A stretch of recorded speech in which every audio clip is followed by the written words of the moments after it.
is that you are ji recently you are studying also. You are doing some masters in macrobiology, and at the same time you are doing your passion and hobbies. So how you balance these things in studies or ये how you balance मतलब कैसे balance करते हैं कि students के लिए suggestions क्या होगा कि किस तरह से अपने hobby या passions को balance किया जाए okay maybe probably your junior maybe जो तुम ambitions देख रहे हो या balance कैसे हो सकता है how you able to balance the thing Okay, so I'll say that, of course, a lot of people ask me the same question that how I balance it. But I think जैसे कि आपका जो भी पढ़ाई हो रहा है या फिर आप क्लास में जो भी पढ़ रहे हो, सो सबसे पहले तो यही कोशिश करो कि आप क्लास में ही उसको hmm. बहुत अच्छे से ध्यान दे दो।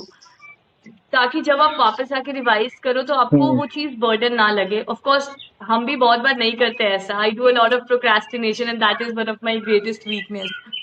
But I think when you are willing to balance Hmm. Both the things in your hand and आप डिसाइड कर चुके हो कि ये Hmm. टाइम में हमको यही करना है एंड जो आपका बचा हुआ स्पेयर टाइम है उसमें मेरे को इस चीज में इस एस्पेक्ट में या फिर Hmm. मेरे कोई Hmm. हॉबी पे टाइम देना है। So things gets Hmm. Balanced eventually. आपको फिर उसमें बहुत ज्यादा ऐसा Hmm. एफर्ट्स नहीं लगाना पड़ेगा। हम कभी ऐसा एफर्ट्स कभी हम रूटीन ऐसा कुछ फॉलो नहीं करते कि इस सेक्शन में मेरे को यही Hmm. करना है, इस सेक्शन में मेरे को यही करना है। ऑफ कोर्स जब जैसे कि एग्जाम्स आ रहे हैं आपके, तो आप उस टाइम पे थोड़ा सा जो अपना हॉबी है या Hmm. फिर जो आपका पैशन है जो भी है, थोड़ा देर के लिए स्टॉप कर दो, Hmm. थोड़ा देर के लिए साइड कर दो। It is not going anywhere, it will be with you only. So उस टाइम पे आप Hmm. थोड़ा सा एकेडमिक फोकस हो जाओ। फिर जब आपका कंपटीशन अप्रोच कर रहा है तो आप उतना एकेडमिक थोड़ा सा करके रखो कि जब आपका कंपटीशन अप्रोच हो तो आप उसको पूरा का पूरा टाइम दे सको, तो आप कंपटीशन में आपका अपना Hmm. बेस्ट दे So, सको। तो आई थिंक मेरा लोग तो जैसे फंडा बोलते हैं यही ना है या एक्चुअली कि सेइंग जब दैट एग्जाम से कुछ आ रहा होता लोग है जैसे तो बोलते हैं ना कि इतना समय कैसे मिल जाता है लोग के पास कि ये भी कर रही हो वो भी कर रहे हो पॉडकास्ट भी कर रहे हो जैसे हमको बोलते हैं ये भी पढ़ा रहे हो भी काम भी कर रहे हो समय कैसे मिल जाता है तो इसके लिए जवाब क्या होगा तुम्हारे लिए तुम्हारे हिसाब से व्हाट टाइप ऑफ जवाब for this kind of people देखिए। जवाब हाँ, क्या होगा तुम्हारा exactly the hmm, thing is ना मिस्टर हयात, होता ये है कि अ, होता ये है कि मतलब ये लोग ये बहुत ही हम्म, अच्छा क्वेश्चन आपने पूछा है कि देखिए समय निकालना हम्म, पड़ता है। अगर अभी हम नहीं करें, अगर आप दिन में बहुत ज़्यादा सो रहे हो, 3-4 घंटे सो रहे हो, उसके बदले अगर आप कुछ प्रोडक्टिव कर सकते हो तो why not? instead of I wasting think instead it of is wasting all the time on about Instagram what you Facebook wanna do it I'm and saying how that you instead wanna of do it. wasting the time in Instagram, Facebook, time pass कर लेते हैं, थोड़ा सा मन कर लेते हैं. Instead of that, you do productive. That's important point you have mentioned.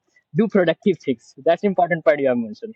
ना, so be productive. My suggestion is also that be Yeah, productive. like surfing Instagram, Facebook is not.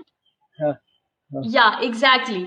Surfing Instagram and Facebook is not bad. Hmm, Of course, अभी social media आज के generation में इतना ज़्यादा बढ़ चुका है हम्म, कि उसके बिना हम अपनी लाइफ बहुत हद तक इमेजिन नहीं कर सकते, because we are getting a lot of updates and even if we want aware someone about something, we tend to seek the support of social yeah. media. But आप उसको थोड़ा सा लिमिट में चलाइए। जैसे कि आप इंस्टाग्राम अगर हाफ एन आवर चला रहे हैं, आपको सब अपडेट्स मिल मिल गई है, तो उसके बाद फिर आप उस हम्म, पे मत लगे रहो। उसके बाद आप थोड़ा सा साइड हट के अब नेक्स्ट हम्म, क्या करना है, आप वो देखो। Like I am also very addicted to yeah. Instagram to be honest. But yes, अगर हम देख भी रहे हैं तो it is for 5 or 10 minutes. I am seeing कि क्या अपडेट है, उसके बाद फिर I am not seeing. Yeah. अगर किसी का कुछ मैसेज आया है, डीएम्स आए हैं, कोलैबोरेशंस के लिए मैसेज आए हैं, तो कभी-कभी ऐसा होता है कि आपको देखना पड़ता है, when you are hmm, in a profession which requires the support of social media. Hmm, but if you are just a student जो सिर्फ अपने फन के लिए आप यूज कर रहे हो, तो आप उसको कट शॉर्ट कर सकते हो। absolutely.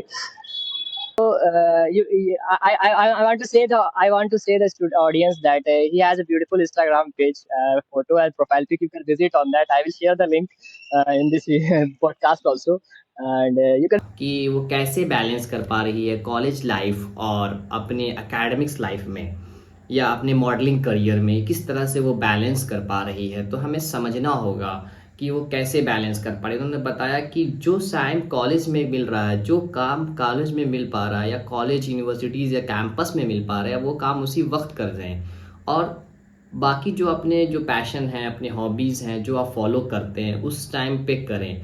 हर टाइम के लिए यूटिलाइजेशंस रखें।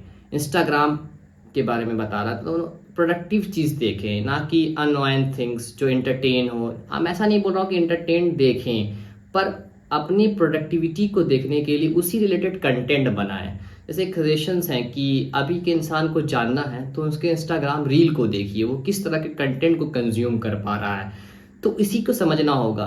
तो आप किसी चीज़ को समझे, किस तरह के रील्स को आप देख रहे हैं, या किस तरह के आप फेसबुक पे स्क्रॉल कर पा रहे हैं या यूट्यूब पे देख पा रहे हैं, वो आपका डिसाइड करेगा कि आप क्या हैं।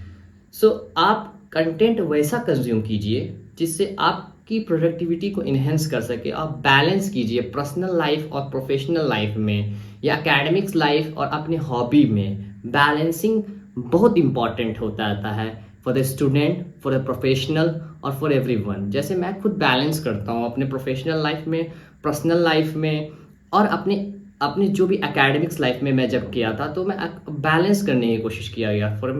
For me balancing is important. और आप एक पीस ऑफ पेपर लें, उस पर आप लिखें कि कैसे कैसे वो आप टाइम को कंज्यूम कर पा रहे हैं। तो मैं सजेशंस ये रहेगा। Then we will go to the next question, and how the parent is supporting for them.